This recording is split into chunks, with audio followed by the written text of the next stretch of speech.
NASA से जुड़ी कुछ अनसुनी बातें।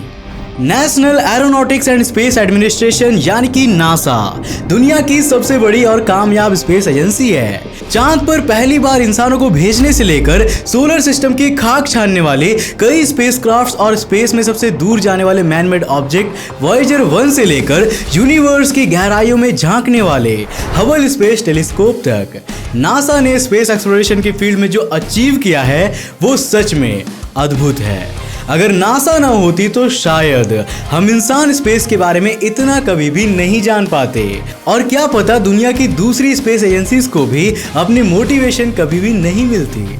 अंतरिक्ष टीवी पर हम आपको नासा से जुड़े बड़े बड़े स्पेस मिशंस के बारे में बताते रहते हैं और उन वीडियोस को आप सभी काफी पसंद भी करते हो, लेकिन आज मैं आपको नासा से जुड़ी कुछ ऐसी बातें बताने वाला हूं और कुछ ऐसे किस्से सुनाने वाला हूं जो आपने आज से पहले कभी भी नहीं सुने होंगे।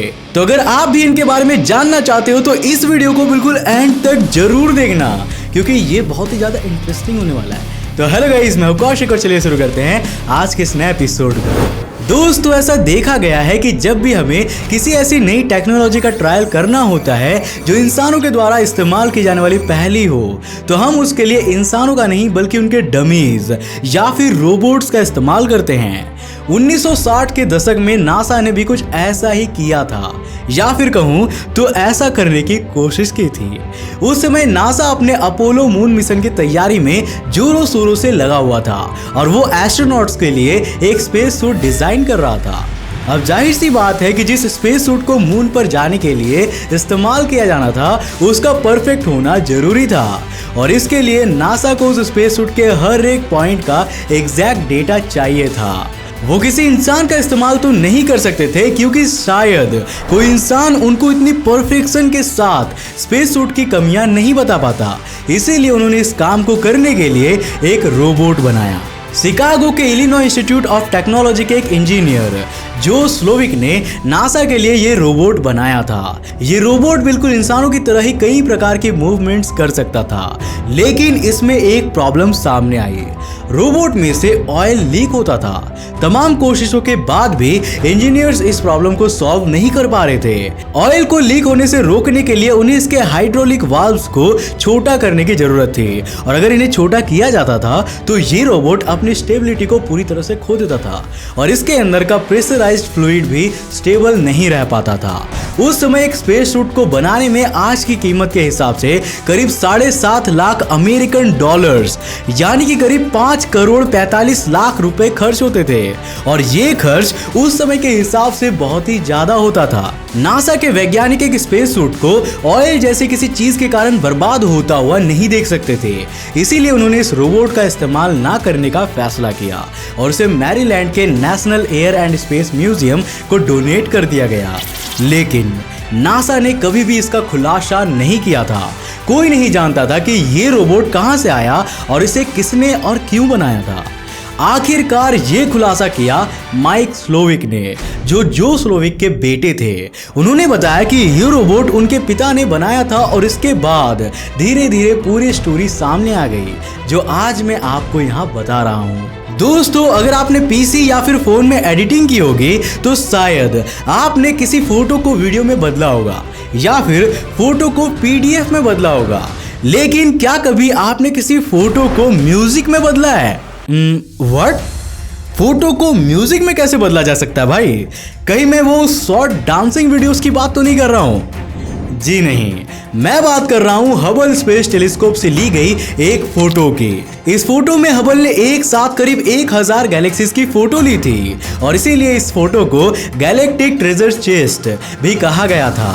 साल 2019 में नासा ने इस फोटो को म्यूजिक में बदलने का एक अनोखा आइडिया निकाला। उन्होंने इस फोटो को इस तरह से प्रोग्राम कर दिया कि जब एक स्ट्रेट लाइन इस फोटो में लेफ्ट से राइट की ओर जाएगी तो ये हर एक ऑब्जेक्ट के पास से निकलने पर एक ट्यून प्ले करेगा। जैसे कोई स्टार या फिर छोटी गैलेक्सी के पास से निकला तो शॉर्ट साउंड प्रोड्यूस होंगे, स्पाइरल गैलेक्सी के पास से निकलने पर लॉन्ग और हाई पिच वाले साउंड्स प्ले होंगे और ऐसे ही अलग अलग प्रकार के ऑब्जेक्ट्स के लिए अलग अलग साउंड्स असाइन कर दिए गए थे। इससे जो म्यूजिक क्रिएट हुआ वो अभी आप सुन सकते हो।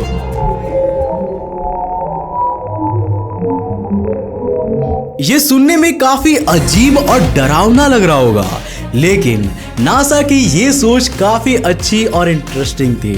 अब मैं आपको जो बात बताने वाला हूँ वो आपके सामने दुनिया की ज्यादातर स्पेस एजेंसीज और रिसर्चर्स की निर्दयता का सच बताएगी। जब इंसान ने चांद पर जाना शुरू किया तो साइंटिस्ट के सामने ये खतरा था कि कहीं वहां की मिट्टी में खतरनाक माइक्रो ऑर्गेनिजम्स ना हो जो कल के दिन ह्यूमैनिटी के लिए डेडली साबित हो जाए। साल 1999 में नासा ने इसके लिए टेस्टिंग करनी शुरू की। उन्होंने चांद से लाए हुए एक रॉक को जमीन पर रखा और उसके 2 हिस्से कर दिए। फिर उन्होंने उन दोनों हिस्सों को स्मैश करके डस्ट में बदल दिया। पहले हिस्से की डस्ट को उन्होंने हीट किया और स्टेरिलाइज कर दिया, जिससे कि वो उनके लिए एक आइडियल सैंपल बन गया। इसके बाद उन्होंने दूसरे हिस्से के डस्ट को एक्वेरियम ले जाकर उनके अंदर मौजूद फिशेस, शेलफिशेस, ऑयस्टर और श्रिम्प जैसे जीवों पर छिड़क दिया। लैंड एनिमल्स के तौर पर mouse, Japanese quill, birds, cockroaches और दूसरे कई इंसेक्ट्स पर भी ये एक्सपेरिमेंट्स किया गया। मून की डस्ट के पार्टिकल्स इन जीवों के आंखों में घुस गए और कई पार्टिकल्स उनके खाने के साथ उनके पेट में चले गए। इसके 1 महीने बाद जब उन जीवों का हाल देखा गया तो सभी जीव बिल्कुल ठीक थे, लेकिन बदकिस्मती से वहां पर एक भी ऑयस्टर जिंदा नहीं बचा था। जी नहीं, मून की डस्ट में ना कोई माइक्रो ऑर्गेनिज्म प्रेजेंट था और ना ही उनमें कोई टॉक्सिक मटेरियल था। दरअसल नासा ने ऑयस्टर पर उस समय टेस्टिंग की थी जब उनका ब्रीडिंग सीजन चल रहा था, और यही कारण है कि ऑयस्टर को अपनी जान गंवानी पड़ी। दुनिया की ज्यादातर स्पेस एजेंसीज और रिसर्चर्स अपने फायदे के लिए इस तरह निर्दोष जानवरों के साथ अत्याचार करते हैं और कई बार तो उन्हें अपनी जान भी गंवानी पड़ती है। फॉर्चुनेटली हमारी स्पेस एजेंसी यानी कि इसरो इस तरह का कोई भी काम नहीं करती।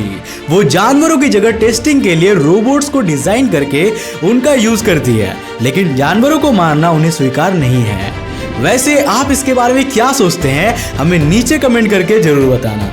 दोस्तों, आपने एस्ट्रोनॉट सुना होगा, कॉस्मोनॉट सुना होगा, व्योमनॉट भी सुना होगा, लेकिन क्या कभी आपने नासलनॉट सुना है? अगर मैं आपसे कहूं कि नासा में एक ऐसी भी जॉब होती है जहां आपको सिर्फ हर चीज को स्मेल करना होता है, तो क्या आप मुझ पर बिलीव करोगे? चलिए सबसे पहले मैं आपको इस जॉब के पीछे का लॉजिक समझाता हूँ। मान लीजिए कि स्पेसक्राफ्ट के कंपोनेंट या फिर उसमें रखे किसी चीज से बुरी स्मेल आ रही है, तो उसमें बैठे एस्ट्रोनॉट्स का उस छोटे से एरिया में उस स्मेल के कारण दम भी घुट सकता है। धरती पर तो ठीक था, लेकिन स्पेस में उस प्रॉब्लम के कारण एस्ट्रोनॉट की जान भी जा सकती है। बस इसी का सॉल्यूशन निकालते हुए नासा ने एक ऑडोर पैनल बनाया है जिसमें 5 लोग होते हैं। ये लोग स्पेसक्राफ्ट की हर एक चीज को स्मेल करके उसे 0 से लेकर 4 के बीच में रेटिंग देते हैं। मतलब 0 सबसे बुरी स्मेल के लिए है और 4 सबसे अच्छी स्मेल के लिए है। अगर किसी ऑब्जेक्ट की रेटिंग 2.5 से कम होती है तो उसे स्पेसक्राफ्ट में लगाने या रखने की इजाजत नहीं दी जाती। अभी आप स्क्रीन पर जिस इंसान की फोटो देख रहे हो उनका नाम जॉर्ज एल्ड्रिक है और ये नासा के सबसे सीनियर नासलनॉट है। ये पिछले 46 सालों से ये काम कर रहे हैं और 800 से भी ज्यादा मिशंस का हिस्सा रह चुके हैं। एल्ड्रिक को नासा नोज या फिर नोस्ट्रेडामस भी कहा जाता है। हम में से कई लोग पेट्स को अडॉप्ट करते हैं तो कुछ लोग चिल्ड्रन को अडॉप्ट करते हैं, लेकिन क्या कभी आपने प्लैनेट अर्थ को अडॉप्ट करने के बारे में सोचा है?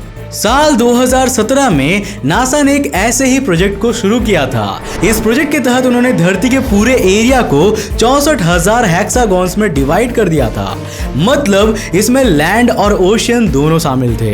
हर एक हेक्सागॉन करीब 88 किलोमीटर की लेंथ रखता था। इसके बाद नासा ने लोगों से कहा कि वो इनमें से अपने मन का कोई भी हेक्सागॉन चुन सकते हैं जिस एरिया को वो अडॉप्ट करना चाहे। इसके लिए उन्हें कोई भी पैसा नहीं देना होगा, उन्हें बस नासा की वेबसाइट पर जाकर साइन अप करना था और अपना मनपसंद एरिया सिलेक्ट करना था। यहाँ पर नासा उन लोगों को उस एरिया की लीगल ऑनरशिप नहीं दे रही थी, बल्कि वो उन लोगों को उस पर्टिकुलर एरिया का सालों से जमा किया हुआ डेटा दे रही थी। मतलब वहाँ की जमीन कैसी है, वहाँ पर कितने % फॉरेस्ट हैं, वहाँ की एयर क्वालिटी कैसी है, पोल्यूशन की कितनी प्रॉब्लम वहाँ पर है, अगर वो ओशियन का इलाका है तो वहाँ पर रहने वाले जीव किस तरह एनवायरमेंटल प्रॉब्लम्स को झेल रहे हैं, ये सब डेटा लोगों को मिलने वाला था। इसके अलावा उन्हें एक सर्टिफिकेट भी मिला था जो वो अपने सोशल मीडिया हैंडल्स पर शेयर करके अपने फ्रेंड्स के सामने शो ऑफ भी कर सकते थे।